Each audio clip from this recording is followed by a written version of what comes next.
जय हिंद साथियों, स्वागत है आपका अपने चैनल फिटर टॉपिक की स्टडी में, जहां आपके हर सवाल को आसान बनाएंगे और आपके सिलेक्शन का रास्ता आसान करेंगे। आज का हमारा सेशन रहने वाला है 20 एमसीक्यू भेल के क्वेश्चन, जो आपके एग्जाम में लाइव टेस्ट की तरह। इस वीडियो को यूज कीजिए और अपने जो है देखिए कि आपका कितना नंबर आ रहा है, और बहुत बहुत फटाफट अंदाज में आपको पढ़ाएंगे और आपको जो है डिस्कशन कराते चलेंगे। तो इस सेशन को जो है मतलब देखिए, और उसके बाद आपको पता चलेगा कि क्वेश्चन का लेवल क्या है और क्वेश्चन किस तरह के पूछे जाते हैं भेल में। ये वही क्वेश्चन है जो बार बार किसी न किसी एग्जाम में प्रीवियस ईयर क्वेश्चन को, कई एग्जामों का जो है प्रीवियस ईयर क्वेश्चन कलेक्शन किया गया। अगर आपको लगता है इसमें से कोई एक क्वेश्चन जो है आप साबित कर देंगे कि एग्जाम में नहीं पूछा गया है, तो वीडियो बनाना हम छोड़ देंगे। ये क्वेश्चन इस तरह के हैं। तो आज का सेशन हम स्टार्ट करने वाले हैं। देखिएगा, आज का हमारा पहला क्वेश्चन है। आज का हमारा पहला क्वेश्चन है कि टेपर पिनो का स्टैंडर्ड टेपर निम्न में से होता है। टेपर पिन का स्टैंडर्ड टेपर कितना होता है? तो आपको देख सकते हैं 1:20, 1:100, और तीसरा है 1:40, और डी है 1:50। तो इसका राइट आंसर हो जाता है 1 कितना हो जाएगा? इसका राइट आंसर हो जाएगा 1:50। कितना हो जाएगा? 1:50। अब आपके मन में चल रहा होगा कि 1:100 होता है सर, आप 1:50 कैसे बताते? टेपर की कहे ना, टेपर की कहे तो समझ जाना है कि वह जो है 1:50 होगा। और केवल टेपर की कहे, टेपर पिन कहे, सॉरी टेपर पिन कहे तो वहां पर हो जाता है 1:50, और टेपर की कहे तो वहां हो जाता है 1:100। ठीक है, आप ऐसे तो टेपर की देखे ही होंगे। इसको हम लोग बोलते हैं जीप की। क्या बोलते हैं भाई? इसको बोलते हैं जीप की। ठीक है ना, जीप हेड की। क्या बोलते हैं? जीप हेड की। अब इसमें इसका अनुपात कितना होता है? तो इसका अनुपात होता है 1:100। टेपर का अनुपात 1:100 होता है। अच्छा, अक्सर ये क्वेश्चन पूछा जाता है कि ये जो है किनारे से जो चेम्फर बना होता है कितने डिग्री के कोण पर होता है? तो आपको याद रखना है कि वह जो होता है आपका कितना होता है? वह जो होता है आपका 45 डिग्री। कितना होता है? ये कलर दिख रहा होगा आपको, 45 डिग्री चेम्फर होता है। ठीक है, हाँ। तो इस तरह से आपको पूरे क्वेश्चन को हम क्लियर कराते चलेंगे एकदम, और आपको एकदम आसान लगेगा ही नहीं कि आप थ्योरी पढ़ रहे हैं, ये समझ जाइए। तो इतना हवा है ना कि हार्ड है, हार्ड नहीं है। आप पढ़ना तो शुरू कीजिए, देखना तो शुरू कीजिए। हमारे क्लास को 5 क्लास को देखना शुरू कीजिए। आप ये 5वां क्लास है, इसके पहले भी और 4 क्लास हो चुके हैं। शेखर सर आपको रीजनिंग पढ़ा रहे हैं, वो भी जाके देखिए, क्योंकि आपके एग्जाम में केवल ट्रेड पढ़ लेने से नौकरी नहीं होगा। ये बात कोई नहीं कहेगा, लेकिन हम कहते हैं केवल ट्रेड पढ़ने से नहीं होगा, और भी चीजों को आपको देखना जरूरी है। तो जाइए रीजनिंग भी पढ़िए, और रीजनिंग इस भेल के एग्जाम में बहुत ज्यादा आपको नंबर दिलाने और मेरिट दिलाने में आपको फायदा होने वाला है, जब तक आप रीजनिंग नहीं पढ़िएगा।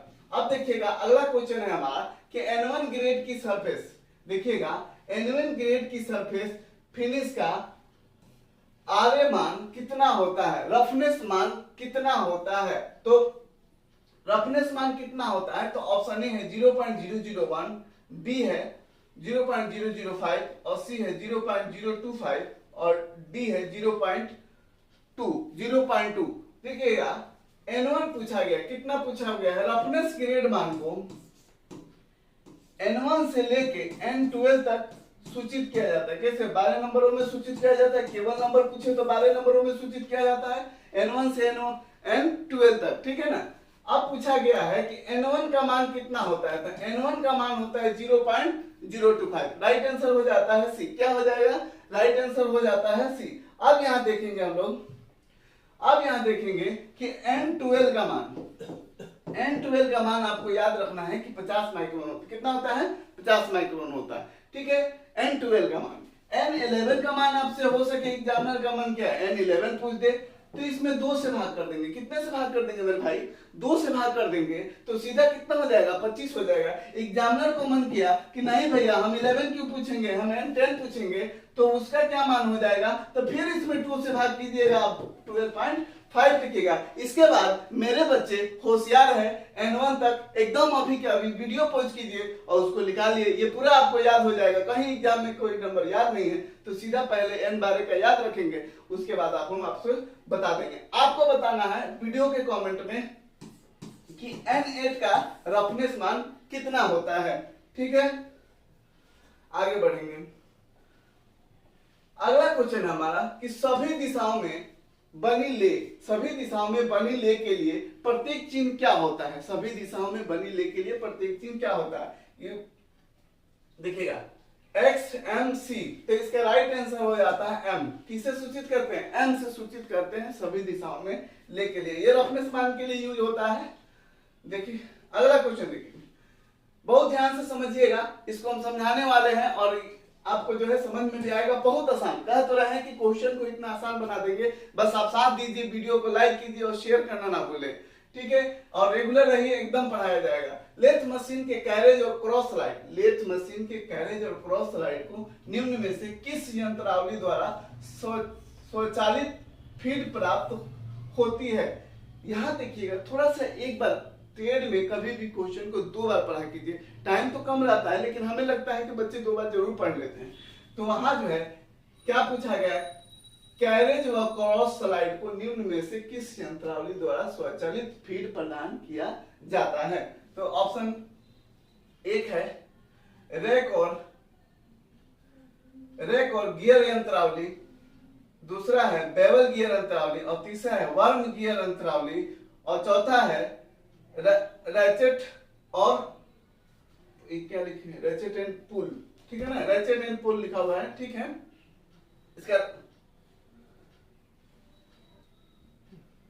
इसका राइट आंसर हो जाएगा आपको वर्म गियरिंग यंत्रावली, ठीक है। किसे पूछा क्या गया है, कैरेज व क्रॉस स्लाइड को निम्न में से किस यंत्रावली द्वारा स्वचालित फीड दिया जाता है, ठीक है ना। यहाँ देखिए,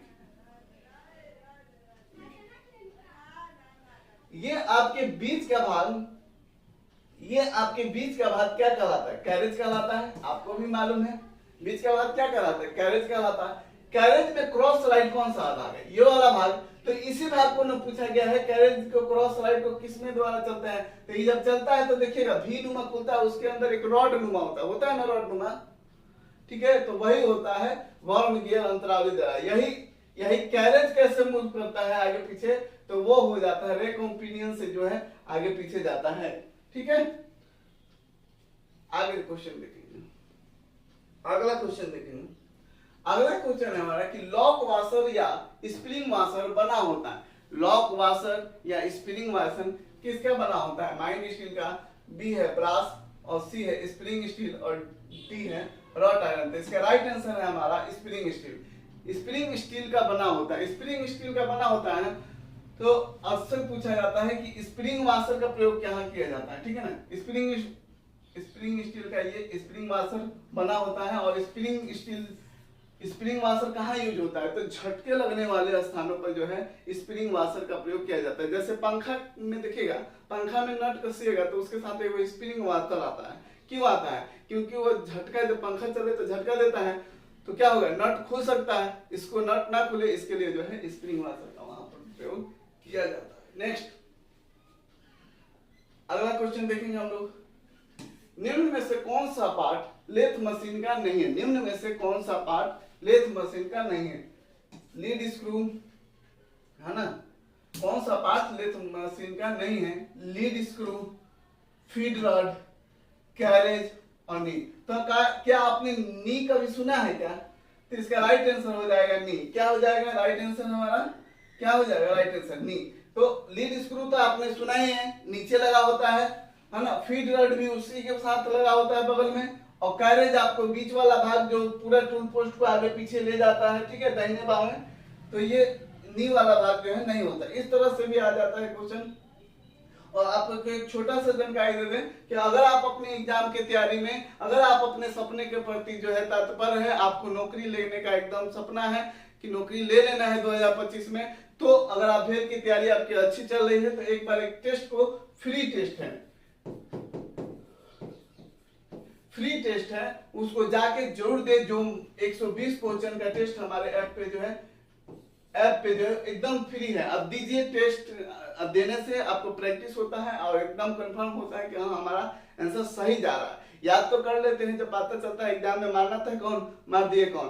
ठीक है, तो यहाँ जो है आप फिट टॉपिक स्टडी मात्र 199 रुपए में आपको उपलब्ध करा रहा है टेस्ट। ठीक है ना, जो कि 15 सेट है। अगर आप सोच रहे हैं कि सेट कैसा होगा, क्या कंटेंट होंगे, तो पहले आप फ्री टेस्ट दे लीजिए। नहीं लेना है नहीं लीजिए, कोई दिक्कत नहीं है, लेकिन आप फ्री टेस्ट जरूर दीजिए 120 नंबर का, जो कि अकॉर्डिंग टू सिलेबस भेल के एग्जाम के जो नए सिलेबस है उसके अनुसार से आपको बनाया गया। ठीक है ना, तो आप जाके देख सकते हैं। पर सेट में कोई कंजूसी नहीं है भैया कि कोर्स बेच दिए लास्ट में जाके कहेंगे कि समय कम है अब नहीं चढ़ा सकते हैं, है ना, अब समय कम है ये पढ़ा देंगे हम आपको। पहले कोर्स बेच देता है लोग, उसके बाद कहता है कि हम ये नहीं पढ़ा पाएंगे ये पढ़ा देंगे, वो नहीं पढ़ा पाएंगे ये पढ़ा देंगे। तो क्यों बेचे? आपके पास जब पॉलिसी नहीं है, आपके पास समय नहीं है, तो क्यों बेचे कोर्स? तो यहाँ जो है 15 सेट अवेलेबल है हमारे टेस्ट में। अभी तक 11 टेस्ट लाइव हो चुके हैं। ठीक है ना, अभी कुछ बच्चे कहेंगे सर आज जब देख रहे हैं तो 2 दिन बाद देखिएगा तो पूरा सेट पूरा हो जाएगा। ठीक है, 11 सेट लाइव हो चुका है, उसमें से एक टेस्ट फ्री है, आप जाके जरूर दीजिए।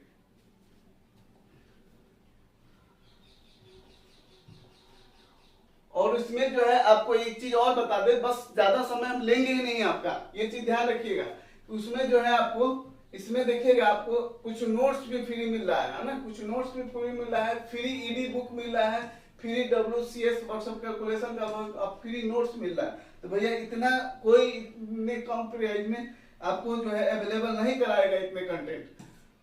मशीनों की ओवरवाइलिंग आवश्यक है, मशीनों की ओवरवाइलिंग आवश्यक है, क्योंकि मशीनों की आयु बढ़ाना है। ठीक है ना, तो यहाँ देखिएगा मशीनों की एक्यूरेसी बनाए रखना, दूसरा है मशीनों का जीवन काल बढ़ाना, और सी है ए और बी दोनों, और डी है उपरोक्त ए और बी में से कोई एक नहीं। यहाँ जो है दोनों है, क्या है, मशीनों की एक्यूरेसी भी बढ़ाना है और मशीनों के जीवन काल भी बढ़ाना है। मशीन सही से चलेगा तभी तो एक्यूरेसी से काम होगा, नहीं पता चले कि मशीन के जीवन काल बढ़िए जाए और वैसे वाइब्रेट करे तो क्या करेगा, वो हमारा जॉब खराब कर देगा। तो ये दोनों जो है मशीन की ओवरवाइलिंग की आवश्यकता पड़ती है, इसीलिए कि वो सही फिट हो पाए। ठीक है, आगे देखिए। अगला है स्क्रैपिंग की जाने वाली सतह पर डैश की परत लगाई जाती है। स्क्रैपिंग जहां की जाती है उसके लिए जो है कौन सा मार्किंग मीडिया यूज करेंगे, तो क्या है, ऑप्शन ए है पर्सियन ब्लू, दूसरा है सूखा चौक, और तीसरा है कोयले की राख, और चौथा है उपरोक्त सभी। भैया कोयले की राख कभी सुने हैं पर्सियन ब्लू, तो जाहिर सी बात है कि उपरोक्त सभी तो अब सिस्टम होगा ही नहीं। अब यहाँ देखिएगा इसके लिए हम यूज करते हैं पर्सियन ब्लू। क्या यूज करते हैं, पर्सियन ब्लू। अच्छा, मशीनिंग की गई सतह पर जो पूछा जाता है कि वहां कौन सा मार्किंग मीडिया यूज किया जाता है, तो वहां भी आपको याद रखना है कि पर्सियन ब्लू यूज होता है। अब आया है सूखा चौक। सूखा चौक किसके लिए प्रयोग किया जाता है, तो ढलवा लोहा या खुरदुरी सतह जो होगा, ढलवा लोहा या खुरदुरी सतह पे मार्किंग मीडिया लगाने के लिए जो है चौक का प्रयोग करते हैं, सूखा चौक का ये चौक। ठीक है, एकदम समझ में आएगा भैया, आप केवल 5 मिनट तो हमको समय दीजिए। अगला क्वेश्चन देखिएगा, निम्नलिखित में से कौन सा कथन सही है, निम्नलिखित में से कौन सा कथन सही है, तो देखिएगा ऑप्शन ए है। अच्छा जी, देखिए ध्यान से सुनिएगा मेरे दोस्त, एक बार क्वेश्चन गलत हो जाता है लोगों से। चलिए ऑप्शन ए है क्लियरेंस फिट में हमेशा इंटरफेरेंस फिट होता है। क्या क्लियरेंस फिट में हमेशा इंटरफेरेंस फिट होता है, नहीं। ठीक है, अगला देखिएगा, इंटरफेरेंस फिट में हमेशा क्लियरेंस फिट होता है। भैया घुमा फिरा के बताओ, ऊपरे वाला पूछ दिया ना, तो यो गलत हो गया। चलिए अगला है इंटरफेरेंस फिट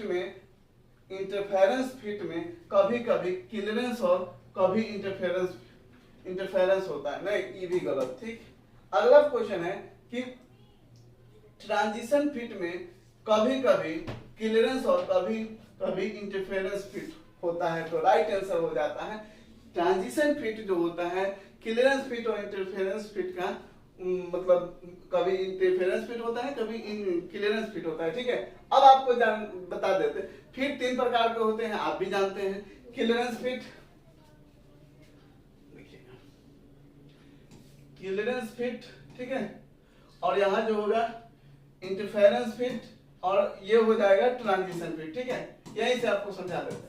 क्लियरेंस फिट में क्या होता है, क्लियरेंस फिट में होता है होल बड़ा होता है और शाफ्ट छोटा होता है। होल बड़ा होगा, शाफ्ट छोटा, ये स्वतंत्र घूम रहा है ना, शाफ्ट जब जाहिर सी बात है होल बड़ा है तो शाफ्ट हमारा स्वतंत्र घूमेगा, तो ये हो जाता है क्लियरेंस फिट। क्लियरेंस फिट में अब इससे क्वेश्चन जब बढ़ता है तो पूछता है क्लियरेंस फिट कैसे देता है, तो वो पॉजिटिव देता है। क्या देता है, पॉजिटिव प्लस में देता है। ठीक है ना, फिट प्लस में। और इंटरफेरेंस फिट माइनस में देता है। इंटरफेरेंस फिट क्या होता है, माइनस में। तो माइनस में क्या होता है, इसमें होल छोटा होता है और शाफ्ट क्या हो जाता है, बड़ा हो जाता है। शाफ्ट का लंबाई बड़ा नहीं हो जाता, उसका व्यास बड़ा हो जाता है शाफ्ट का। ठीक है, ये चीज ध्यान में रखें। अब जाता है अंतिम है transition fit. Transition fit plus और माइनस दोनों में रहेगा। ट्रांजिशन फिट किस में रहेगा, ट्रांजिशन फिट किस में रहता है, ट्रांजिशन फिट की बात की जाए तो यह प्लस और माइनस दोनों में रहता है। ठीक है, इसलिए यह जो है क्लियरेंस फिट भी देगा और इंटरफेरेंस फिट भी देता है। ये ओवरलैप करता है, हल्का हल्का जो है ऊपर न कम में है न ज्यादा है, हल्का सा ओवरलैप है। ठीक है, इसीलिए इसको पुश फिट कहा जाता है। इसमें पुश फिट इसका उदाहरण है, न हल्का है न ज्यादा है तो क्या करिए, कस के ठोक दीजिए तो ये घुस जाएगा, नहीं तो ये जो हो जाता है ट्रांजिशन फिट। ठीक है, उम्मीद है आप एकदम आज समझ पाए होंगे। चीजों को कठिन बना दिया जाता है, इतना उसको पेचीदा समझा के कि लोग सुनते हैं ज्यादा समझ में नहीं आएगा। एकदम आसान से समझेंगे, आप केवल ध्यान से सुनिए। अगला क्वेश्चन है, निम्न में से वह गेज जिसके गो और नो गो साइड एक ही सिरे इंड पर बने होते हैं उसे कहते हैं, क्या कहते हैं भैया, double ended plug gauge, single ended plug gauge, continuous plug gauge है। ठीक है, कंटिन्यूअस प्लग गेज हिंदी में थोड़ा हुआ है। और अगला है हमारा प्रोग्रेसिव प्लग गेज, तो इसका राइट आंसर हो जाता है प्रोग्रेसिव प्लग गेज। ठीक है, प्लग गेज शायद आप भी देखे ही होंगे, नहीं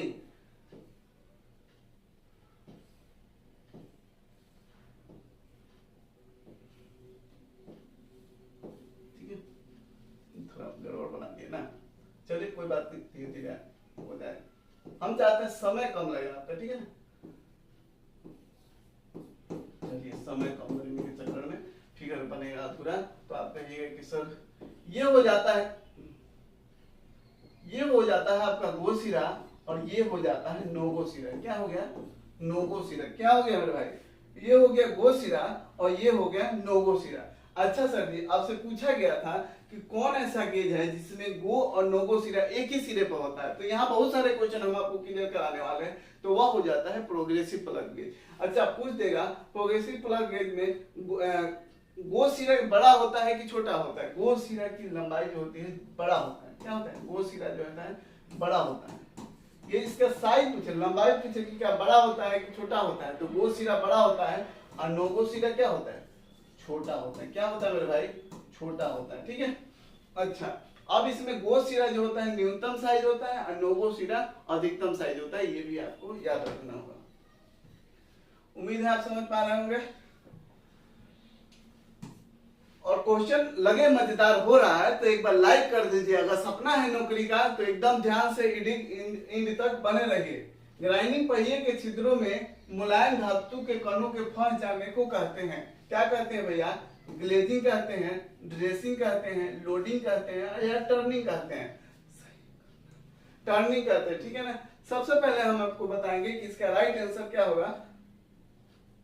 इसका राइट आंसर हो जाता है हमारा लोडिंग। क्या कहलाता है, लोडिंग कहलाता है। क्या कहलाता है, लोडिंग कहलाता है। कौन सा, ग्राइंडिंग पहिए के छिद्रों में मुलायम धातु के कण फंस जाना, क्या कहलाता है, लोडिंग। अच्छा ये पहिया हो गया, नहीं ये पहिया हो गया। इसमें जो है बहुत सारे जो है देखते हैं एब्रेसिव से बना होता है। ठीक है ना, अच्छा ग्राइंडिंग, अब यहाँ से तीनों चीज क्लियर कराएंगे, ग्लेजिंग और ड्रेसिंग और लोडिंग, की कभी एग्जाम में आ जाए तो आप घबराना नहीं है। ठीक है ना, लोडिंग क्या कहला है, जब ग्राइंडिंग व्हील जब से आप काम करते हैं तो देखिएगा उसमें जो है जो धातु आप खींच रहे हैं उसमें से कुछ कण इसमें फंस जाते हैं। ठीक है, तो वो कहला जाता है लोडिंग। माने क्या, पहले से जो था उसमें और कण फंस गया तो उस पर लोड हो गया। ठीक है, तो इस तरह से समझ जाइए कि वो हो गया लोडिंग। क्या हो गया, लोडिंग हो गया। अब क्या है ग्लेजिंग। ग्लेजिंग में क्या होता है, ग्लेजिंग में क्या होता है कि जब आप ग्राइंडिंग कर रहे होते हैं ना, ग्राइंडिंग करते करते कुछ समय बाद या कुछ दिनों बाद ये कहिएगा कि ये पत्थर जो होता है ना चिकना हो जाता है, देखिएगा चिकना हो जाए एकदम, मतलब शीशे की तरह चमकने लगेगा वो, तो वो काम करना बंद कर देगा, तो वो जिस शीशा की तरह चमकता है और चिकना हो गया तो वो कहलाता है हमारा ग्लेजिंग। क्या कहलाता है? ग्लेजिंग। क्वेश्चन मिलेगा, क्वेश्चन को 2 बार पढ़िए, जो हम समझा रहे हैं वो चीज मिलेगा आपको, बस ये दिख जाए कि शीशे की तरह चमक रहा है, एकदम चिकना हो गया है, तो आपको समझ जाना है कि वहां पे ग्लेजिंग बनाना है। अब एग्जामिनर कुछ क्वेश्चन लिख ले, ठीक है।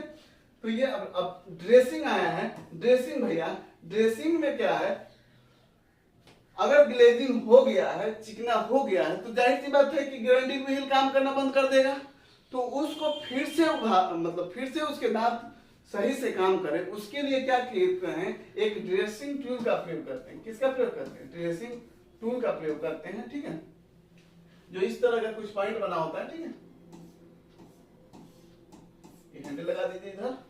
तो इस तरह का ड्रेसिंग टूल का जो डायमंड पॉइंट होता है, ठीक है ना, इसके द्वारा जो है उसको जो है फिर से उभारा जाता है। क्या होता है? उभारा जाता है, इस पे चला दीजिएगा ना, फिर से वो उभर जाता है। अब देखे होंगे, तो वो हो जाता है हमारा ड्रेसिंग, ठीक है।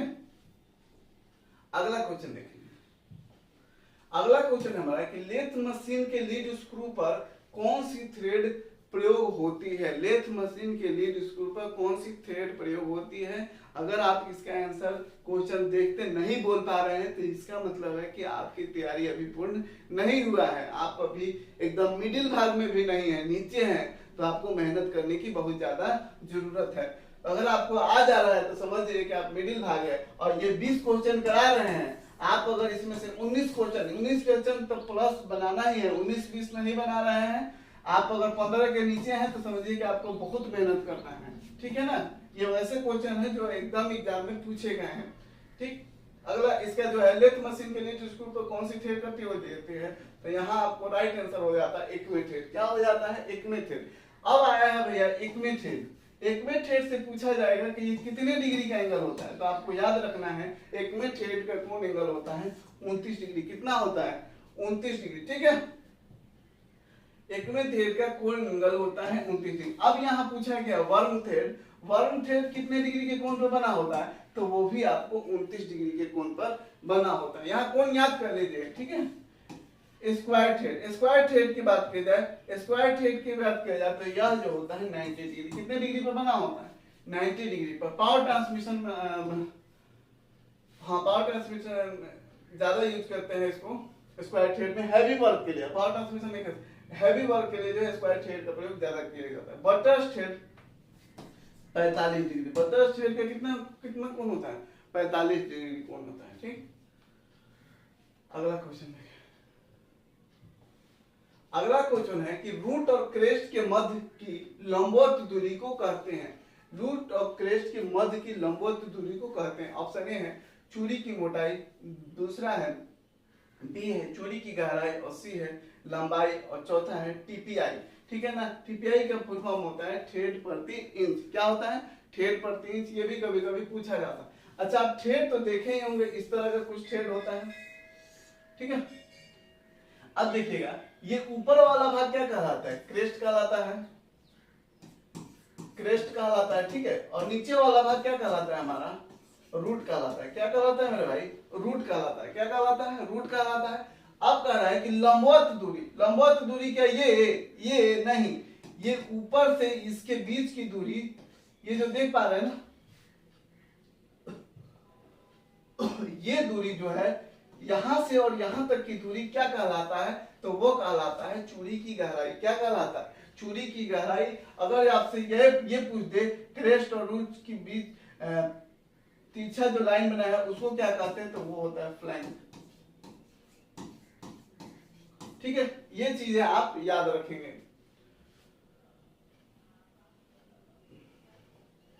एकदम मजेदार सेशन लग रहा होगा, एकदम आप तैयारी के प्रति जो है तत्पर हैं, तो एकदम जो है आप जो है ये क्वेश्चन को बना रहे हैं, तो एकदम कमेंट तो जरूर ही करना है कि कितना क्वेश्चन का आप आंसर दे पाए हैं, ठीक है। अगला क्वेश्चन है, ये मेरा 5वां क्लास है ना सर, 5वां क्लास है, 4 क्लास पीछे है। एकदम जाइए देखिए वीडियो, एकदम फटाफट आपको जो है रिवीजन के तौर पर ये वीडियो देखिए और बताइए कि कितना टेस्ट आप बना पा रहे हैं, ठीक। अगला ये क्वेश्चन देखेंगे, यहाँ से भी बहुत चीजें क्लियर करने हो, ये आज के बाद से आप भूलिएगा नहीं। क्या होगा, आज के बाद से आप नहीं भूलिएगा, इसकी गारंटी है। देखिएगा, काउंटर सिंक हेड स्क्रू के लिए चैम्फरिंग कोण डैश रखा जाता है। काउंटर सिंक हेड स्क्रू के लिए चैम्फरिंग कोण रखा जाता है। ऑप्शन ए है 75 डिग्री, बी है 80 डिग्री, सी है 90 डिग्री और डी है 120 डिग्री। तो इसका राइट आंसर हो जाता है 90 डिग्री। क्या हो जाता है मेरे दोस्त, 90 डिग्री। ठीक है, क्या हो जाता है 90 डिग्री के लिए। ठीक है ना। अब यहां देखिएगा, सबसे पहले ये जो है काउंटर सिंक आप समझ लीजिए तिरछा, माने कौन होल है। ठीक है ना, एक सेकंड आपको समझाइए देते हैं।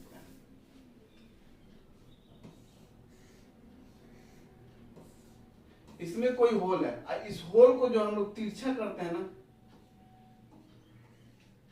नहीं कोनो होल कर दिया, ऊपर से किनारे किनारे तिरछा कर देते हैं, तो वो क्या काउंटर सिंकिंग हो जाता है। क्या हो जाता है, काउंटर सिंकिंग होता है। अब इसमें अलग अलग डिग्री पर किसके किसके लिए किया जाता है, ये आपको जानना जरूरी है। सबसे पहले आपको बता दें कि अगर 75 डिग्री पर पूछे, ये देखिए 90 डिग्री यहाँ लिखेगा काउंटर सिंक हेड स्क्रू, क्या लिखा हुआ है, हेड स्क्रू। ठीक है, यहाँ लिखेगा काउंटर सिंक रिवेटिंग के लिए, किसके लिए,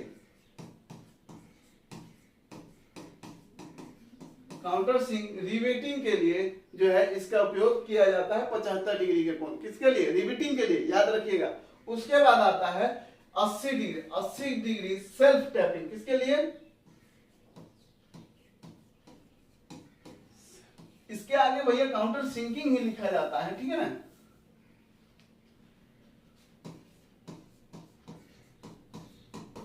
ये क्या हो गया, सेल्फ टैपिंग के लिए। ठीक है ना, self tapping countersink head के लिए, जैसे लिखेगा क्वेश्चन कैसे लिखे, self tapping countersink head के लिए। तो ये केवल हम यही याद रखेंगे कि इसके लिए रिवेटिंग के लिए काउंटर सिंक हेड कौन 75 डिग्री, सेल्फ टैपिंग के लिए 80 डिग्री और 90 degree countersink head screw के लिए और 120 डिग्री थ्रेड कटिंग के लिए। किसके लिए किया जाता है, थ्रेड कटिंग के लिए।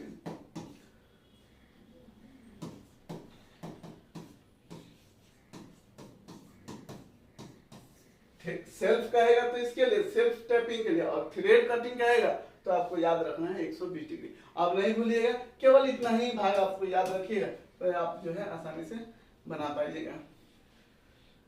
अगला क्वेश्चन देखिए, रेगुलर भी क्लास लाया जाएगा। ठीक है ना, रेगुलर भी लाया जाएगा, बस आप संख्या तो बढ़ाइए। रेगुलर देखिए तो कमेंट तो कीजिए, एकदम रेगुलर क्लास लाया जाएगा। जब तक आप जब लाइक नहीं कीजिएगा, शेयर नहीं कीजिएगा अपने दोस्तों के बीच, तो हमें मोटिवेट कैसे मिलेगा कि हमारे बच्चे समझ पा रहे हैं हमारे पढ़ाए हुए चीजों को, तभी तो हम पढ़ाएंगे। अगला देखिएगा, ब्रेज्ड ज्वाइंट होता है, ब्रेजिंग ज्वाइंट कैसा होता है। ठीक है ना, ब्रेजिंग ज्वाइंट जो होता है कैसा होता है, सोल्डिंग जोड़ से कमजोर होता है। दूसरा है वेल्ड जोड़ से मजबूत होता है, सोल्डर जोड़ से मजबूत होता है और कम ताप सहन करता है। तो राइट आंसर हो जाता है वेल्डिंग जोड़ जो होता है, सोल्डिंग जोड़ से मजबूत होता है। सोल्डिंग जोड़ से क्या होता है, ब्रेजिंग मजबूत होता है। अब देखिए यहाँ से बहुत क्वेश्चन को हम आपको क्लियर, ये अक्सर क्वेश्चन पूछा जाता है, ब्रेजिंग किया जाता है तो क्या होता है 450 डिग्री सेल्सियस से अधिक पर, किस पे 450 डिग्री सेल्सियस पर अधिक पर क्या किया जाता है, ब्रेजिंग किया जाता है। और यही कम का है तो क्या हो जाएगा, वहां पे हो जाएगा सोल्डरिंग। क्या हो जाएगा मेरे भाई, क्या हो जाएगा वहां 450 डिग्री सेल्सियस पर अधिक पर क्या होता है, ब्रेजिंग होता है। 450 डिग्री सेल्सियस पर क्या होता है, सोल्डरिंग होता है। आपको याद रखना है ब्रेजिंग ज्वाइंट जो होता है अस्थायी जोड़ में आता है, सोल्डरिंग ज्वाइंट अर्धस्थायी जोड़ में आता है। फास्टनर में आ जाइएगा तो ठीक है, और ये कमजोर होता है। जाहिर सी बात है कि ब्रेजिंग से कमजोर होगा। अगला देखिएगा, तो ये क्वेश्चन एकदम इंपॉर्टेंट है और आता ही है, बार बार पूछा जाता है। अगला क्वेश्चन है कि सॉफ्ट सोल्डर का गलनांक बढ़ाने के लिए निम्न में से कौन सी धातु मिलाई जाती है। सॉफ्ट सोल्डर का गलनांक बढ़ाने के लिए निम्न में से कौन सी धातु मिलाई जाती है। सोल्डर किसका मिश्रण होता है, शीशा और टीन का मिश्रण होता है, ये तो आपको याद होना ही चाहिए। अब देखिएगा क्या मिलाना है भैया, किसके लिए गलनांक बढ़ाना है ना, गलनांक बढ़ाना है तो ऑप्शन ए है एंटीमनी, बी है कॉपर, सी है जिंक और डी है निकेल। तो जाहिर सी बात है जब गलनांक बढ़ाने की बात किया जाए तो वहां हो जाता है एंटीमनी। क्या हो जाता है, एंटीमनी। अच्छा, गलनांक घटाना कहें, घटाना हो तो क्या करेंगे, घटाना हो, मान लो कोई आगे बढ़ रहा है ना, कोनो मित्र आपका आगे बढ़ रहा, उसको घटाना है तो क्या करेंगे, उसको बिगाड़ देंगे, उसको क्या करेंगे, बिगाड़ देंगे, तब ना वो घटेगा भाई, उसे गलत आदत पकड़ा देंगे तो क्या होगा, बिगड़ जाएगा। तो इसी तरह सोल्डरिंग में भी जब आपको गलनांक बढ़ाना हो तो एंटीमनी का प्रयोग किया जाता है, जब घटाना हो तो विस्मित, विस्मित कर क्या होता है, विस्मित धातु मिलाया जाता है, जो है विस्मित मिलाया जाता है, तो वह क्या हो जाता है, वो धातु गलनांक घट जाता है। ठीक है, विस्मित बिगाड़ देना, याद रखिएगा, विस्मित एकदम ध्यान, आप भूलिएगा नहीं इस चीज को। अगला क्वेश्चन देखिए, निम्न में से किस रिवेट का प्रयोग प्रायः लेदर वर्क में किया जाता है, लेदर वर्क में किया जाता है। ठीक है, लेदर वर्क में किया जाता है। देखिएगा, ऑप्शन ए है बफिकेटेड हेड रिवेट, और दूसरा है एलिप्साइड हेड रिवेट, एलिप्साइड हेड रिवेट, और तीसरा है मशरूम हेड रिवेट, और चौथा है पैन हेड रिवेट। ठीक है, इसका राइट आंसर हो जाता है, इसका राइट आंसर हो जाता है आपका बफिकेटेड हेड रिवेट। अच्छा, लेदर वर्क में क्या क्या है, कौन सा पूछा गया है, लेदर वर्क में कौन सा यूज होता है, बफिकेटेड हेड रिवेट। देखे हैं ये रिवेट, नहीं देखे हैं, नहीं देखे हैं, देखे हैं, आपको याद नहीं है। ठीक है, पहले पहले जूता उता पहनते थे ना हम लोग बचपन में, जो जूता उता आता था, आज तो जूता आ रहा है ना लेस बांधना है, खाली गोड़ डाले चल दिए, नहीं, आज के बड़े लोगों को भी जूता जो आ रहा है पैर में लगा चल दिए, तो उसमें जो है रिबी टू बिट देखिए गोल गोल लगा होता था, तो उसमें चीरा टाइप का नीचे जो है चीरा टाइप का होता था। ठीक है, एगो को इधर मोड़ दिए, एगो को इधर मोड़ दिए, एगो को इधर मोड़ दिए, एगो को इधर मोड़ दिया, ऊपर गोल हेड बना रहता था, वही है बफिकेटेड हेड रिवेट। ठीक है, अब तो नहीं भूलिएगा ना। अच्छा, इसमें से जितना बताया भूल जाइएगा, एक से दो बार देखिए तो काहे भूलिएगा, नहीं भूलिएगा। देखिए, शीट का साइज मोटाई से लिया जाता है जो से प्रकट किया जाता है, शीट जब साइज लेना है तो मोटाई से लिया जाता है। ठीक है, तो ऑप्शन ए है SWG नंबर, है ना, अगला है, अच्छा दूसरा है IS 2949, और तीसरा है SWG लेंथ, और चौथा है विथ, है ना, उसकी चौड़ाई से। नहीं, तो यहाँ राइट आंसर हो जाता है SWG नंबर है भैया, यही चीज आप कंफ्यूज कर दिएगा, SWG दोनों लिखा है, बच्चे समझेंगे, एग्जामिनर ने जो है गलत ऑप्शन दे दिया, एक के ऑप्शन को दोहरा दिया, लेकिन यहाँ थोड़ा सा ध्यान दीजिए, यहाँ नंबर लिखा गया है, यहाँ लेंथ लिखा गया है, लंबाई है। तो SWG का फुल फॉर्म होता है स्टैंडर्ड वायर गेज। क्या होता है, स्टैंडर्ड वायर। इससे सीट की मोटाई ही नहीं मापते हैं, वायर की मोटाई भी मापते हैं। ठीक है, वायर की मोटाई भी मापते हैं, आपको याद रखना है। ठीक है, इसे जो है नंबरों में व्यक्त किया जाता है। अच्छा, ये जो होता है 0 से 40, 0 से 40 नंबर में आता है, कहीं कहीं आपको 0 से 36 भी मिल सकता है, तो उस दिन कहिए कि राजेश सर तो पढ़ाए नहीं थे, ये कहां से आ गया, नहीं, तो दोनों ध्यान में रखिएगा। अच्छा, SWG है स्टैंडर्ड वायर गेज द्वारा जो है 0.125 से 0.125 से लेके 8 mm तक की मोटाई जो है सीट की,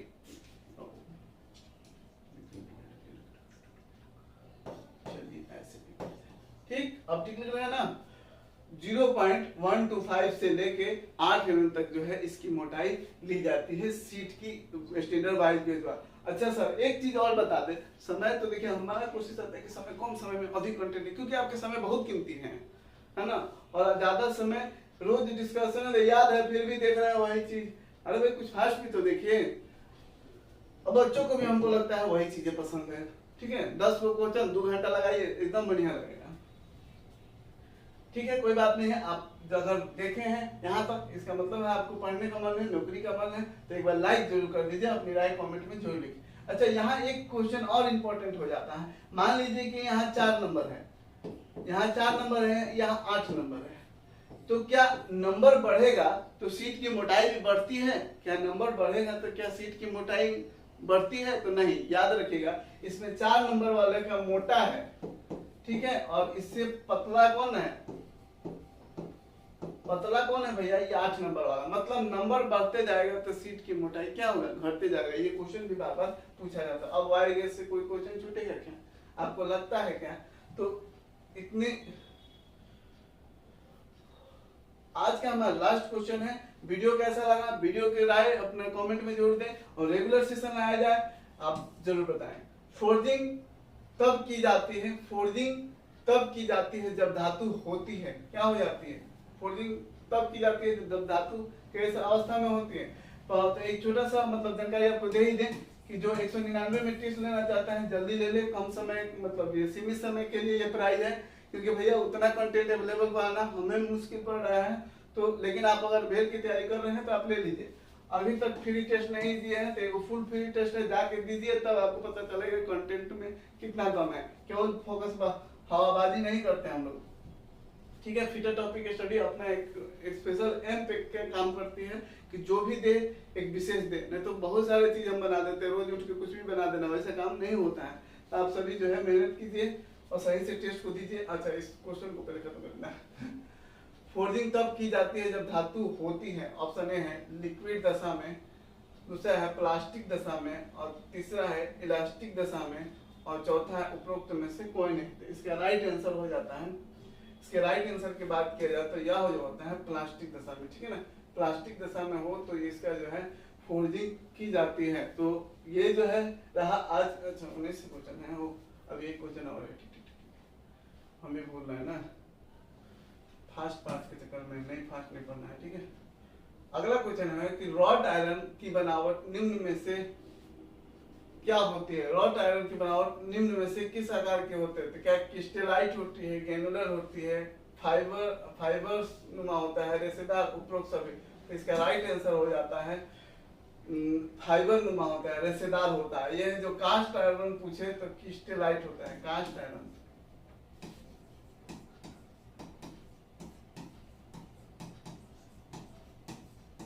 कास्ट आयरन पूछेगा तो ये हो जाएगा क्रिस्टलाइट, ठीक है, याद रखिएगा। तो ये हमारा जो है आज का 20 क्वेश्चन है, और भी इम्प्रूव किया जाएगा, बहुत अच्छे क्वेश्चन आए, कुछ हम अपने अंदर भी इम्प्रूवमेंट लाएंगे चीजों को बताने, और कोशिश करेंगे अधिक से अधिक समय, कम से कम समय में अधिक कंटेंट आपको उपलब्ध करा पाए। वीडियो कैसा लगा, चैनल पर नया है तो चैनल को सब्सक्राइब कर लीजिए।